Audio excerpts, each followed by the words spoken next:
Buff Nation, what's going on? Hope you guys are having a wonderful evening, a wonderful Wednesday. We got some interesting recruiting news. The white Randy Moss at the Division II level. That's what I've coined him as, Cam Abshire. He is set to visit Colorado, which I find very interesting. We'll dive in to a little bit about his profile, what he brings to the table, and check out his highlights as well. I also wanted to start off with giving you guys an update, if you haven't heard this yet, with Campbell wide receiver Sincere Brown.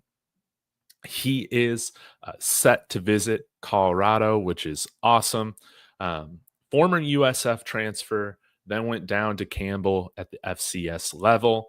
And yeah, he balled out 6'5". I believe he's like 215 pounds, something like that. But I think I first saw this from Gucci. I might have lost the post here. But yeah, Sincere Brown will be visiting Colorado on April 19th for the spring game. That's awesome. That's going to be a great showcase. I can't wait to see what goes down April 19th. Hopefully, he's a buff after that.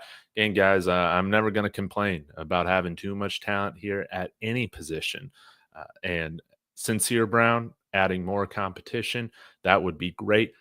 Our wide receivers, our offense is only going to be better because of that. So, y'all let me know your thoughts on this. I know a lot of you guys are a big fan of him, and hopefully we can beat out some other schools. I know that there was a rumor, something like Texas A&M. He was going to Texas A&M. Looks like that's not the case. So I love that. Don't mess with the Aggies. That's automatically a character concern, right? Come out to Colorado. That's what I'm talking about. So I absolutely love that. Let's get into the news that I'm leading with though today. Chris Hummer came out and said Emory and Henry, all conference wide receiver Cam Abshire has set a trio of visits. D2 wide receiver. Um, he's visiting Oklahoma State, Colorado on April 9th. So that's coming up very quickly next week, and Missouri after that. So the 6'4", 185-pound Abshire posted 64 catches, 1,057 yards, 13 touchdowns, and an average of 20.7 yards per catch last year. That's insane. If you're going to make the jump up from D2 to Power 4 football to Big 12 football, that's the kind of numbers you should be posting. Like, no doubt about it. So he's definitely doing that, which is great to see. And of course, Buff Nation has been in on it. The speaker, everybody, man, wants to see this thing happen. And let's go ahead. Y'all smash that like, subscribe if you haven't done that yet, and let's dive into some highlights, guys, so you guys can see what's going on now. He does have a handful of experience. He's been in college football since 2021. He has 2 years of eligibility left, plus a red shirt, so 3 years to play too. Very interesting. So let's check out his 2024 highlights. Yeah, shout out to I love y'all's names, Spank Dog. Tagging here everybody on the recruiting staff, which is great to see. But let's go ahead and dive in here to some highlights, and we'll get to some of your comments as well. So, you 1 second. Let's roll. And yeah, this is a white boy that can fly. Definitely go find him on Instagram as well. You can see more that he plays with. I think that he's a pretty exciting player. And yeah, whenever white Randy Moss, that would be cool. Um, look at that move right there. That was a beautiful move. Like, I really love that. And then breaking more ankles. That's awesome. Oh, sorry, we got the background playing, but definitely speed to separate at that level. And we also brought in a D2 tight end guy, Zach Atkins, I believe from Northwest Missouri State. So different school. But yeah, it's not totally out of the realm of possibility for players to make the jump from D2 to Power 4 football. We'll see how Zach Atkins does this year. But I think it would be exciting bringing in another guy, and also to have competition for favorite white boy on the team. We got like five guys that are in competition for that award, I guess, on this channel. And hey, if Cam Abshire decides to come here, he'll definitely be in contention for that. But yeah, you can see has great speed, length is awesome. The size really sticks out. He can get downfield, which is a lot of fun. You know that Caden Salter definitely loves to throw downfield. Hey, Pat Shermer loves to throw downfield. He always has. So look at that one-handed catch there. I thought that was uh, really nice. And yeah, he made like a handful of contested catches on this highlight reel, which I think is great. A little slender, maybe he's 6'4", 185 pounds. You'd like to see him add some more size to the frame, but again, it's the wide receiver position. That's not really a requirement, especially at the college level. Heck, you saw Tez Johnson. He's going to be an NFL draft pick likely this year, and the man weighs 155 pounds. So I think he still has plenty of size to do well at the college ranks or at the Division I ranks. And again, I think that he's got some nice twitchiness, agility, quickness to his game. And again, when you're averaging over 20 yards of reception, that's what you should be doing if you're wanting to get to the Power 4 level from playing D2 ball. So I love the fact that he's got a couple years as well. And again, been in college since 2021. So he's going to understand. He's going to come in, I assume, with a great work ethic, with an understanding of what is being asked of him. And I think it's a great sign that not only Colorado has interest in him, but other Power 4 schools such as Oklahoma State and Missouri. And I think that we can make a fantastic pitch. I think he's going to get the best quarterback play out of those three schools here at Colorado with Caden Salter and Julian Lewis. He's definitely going to get the most NFL type of coaching, with Byron Leftwich, with Pat Shermer, Marshall Faulks, of course, on the staff at the running back position. Jason Phillips is absolutely crushing it as a former pro, coaching the wide receivers. So, and of course, the spotlight, the revenue opportunities for him at Colorado, they're going to be higher, likely, than what is going to be offered from Missouri and in Oklahoma State. Because guys, in case you forgot, Colorado now is paying their coaching staff and their head coach more than either of those programs. So now these poverty schools, these other programs, they got to keep up with us. So that's always exciting. But I'll get to a few of your comments. Let me know what y'all think. But I mean, the guy kills it on these deep posts, these slant routes, the go routes. I think he's a really exciting player. Again, over 20 yards of reception, 13 touchdowns, all conference at the Division II level this past year, 6'4", so plenty of size. You guys know, I like the wide receivers. I like them big. Of course, I like speed, but I like them with big size too. Nice catch radius and all that. And again, I think he plays with a nice swagger, confidence to him. I mean, look at that, making guys miss. You got the Three Stooges trying to tackle him, and that's just, he's just not going to let it happen. Just owning dudes. So we'll let this highlight tape run. I'll get to a few of your comments. Again, yeah, y'all be sure to smash that like too. But Cam Abshire visiting Colorado next week. Very interested in this. I think it's great. We've been also talking about wanting to add a veteran wide receiver to this core now.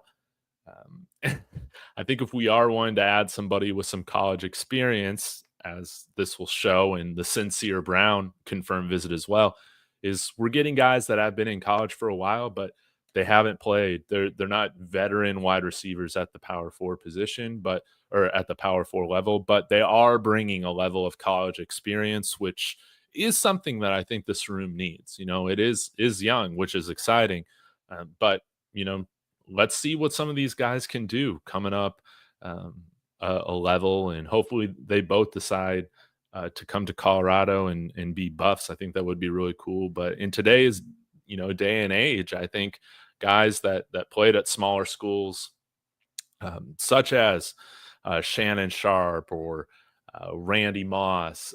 Man, I know I'm forgetting. Didn't To play at a really small school as well? Like you would have seen these guys jump in the transfer portal at some point in their college career, um, had it been automatic eligibility like it is today. So, don't fully discount guys that make these types of jumps. And again, with Zach Atkins, I'm excited to see what he can do at the tight end position this year coming up from D2. So I'll get to a couple of your comments. Hope you guys are having a wonderful evening. D Nice, what's going on? Hope you're doing well. And yeah, if he's okay with a limited role, I want him. Yes. I you, I want him too. Again, I'm never gonna say no to a guy that's 6'4", and I think it's very clear that he's got some great speed. So we'll have to see. Rodney Freeman coming in here saying, I hope we can get both of these receivers and that defensive end from Stanford that's in the portal. Yeah, and I wonder if we're going to see more players jump in from Stanford, hopefully on the offensive line as well. That would be great. Yeah, Andrew Luck is shaking things up there. Of course, man, why am I forgetting his name right now? But the former Carolina Panthers and Indianapolis Colts coach is going to be coaching there this year while they look for a full-time coach. And yeah, so I think you could see a lot of players leave Stanford. We'll have to see. Don't give a damn saying, never heard of that school. CU is better off with Sincere Brown. Well, it is a D2 school, but hey, to be honest, I never heard of Campbell until, a few weeks ago either. So, yeah. But they did beat Southwestern Central Idaho Tech by 20 points. Is that a real school? Hey, Shirley, hope you're doing well. Hey, yeah, don't you like to see him high pointing the ball again? I think that he's an athletic white boy, which is, fun to see at the wide receiver position. Both seem better than Timmons.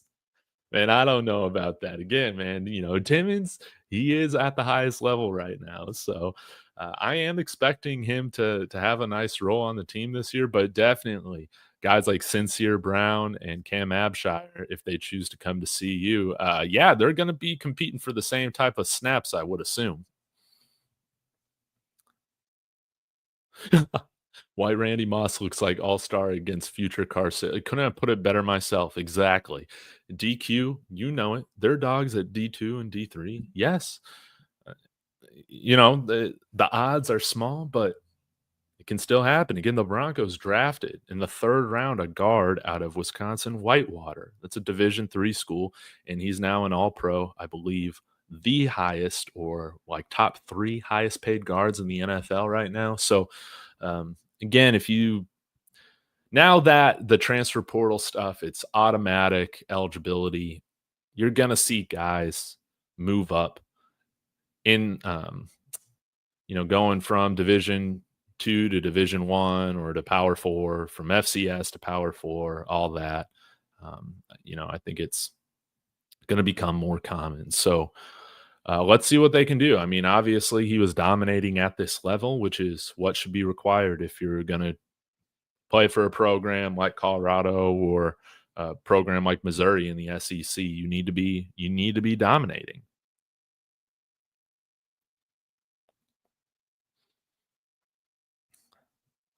Hey, lady, see what's going on. Hope you're having a wonderful day.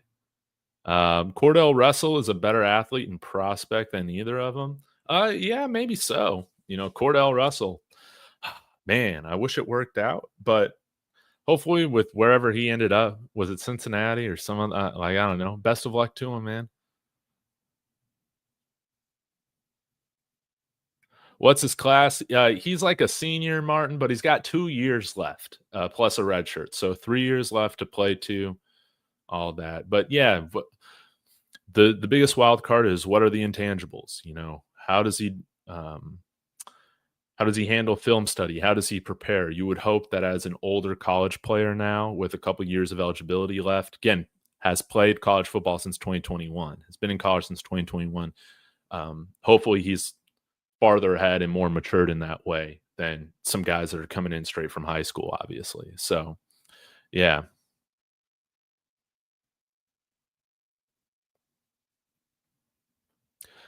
Dave, has White Randy Moss been at that school all this time? Yeah. Again, sometimes it can just take a while, man, especially when you're playing on your games are being filmed on just like random cameras. They're not broadcasted either. So maybe it can take a little while, but yeah. Hey, what's up, OFB? What's up, Dave? Can you give me a viewing schedule and times to get on point? Well, the best advice that I have for you is just hit that bell for notifications for when I drop a video or go live, because I don't have a set schedule. That's part of like what makes this fun for me is that I just try and put out content when I'm excited about it or when I feel like it.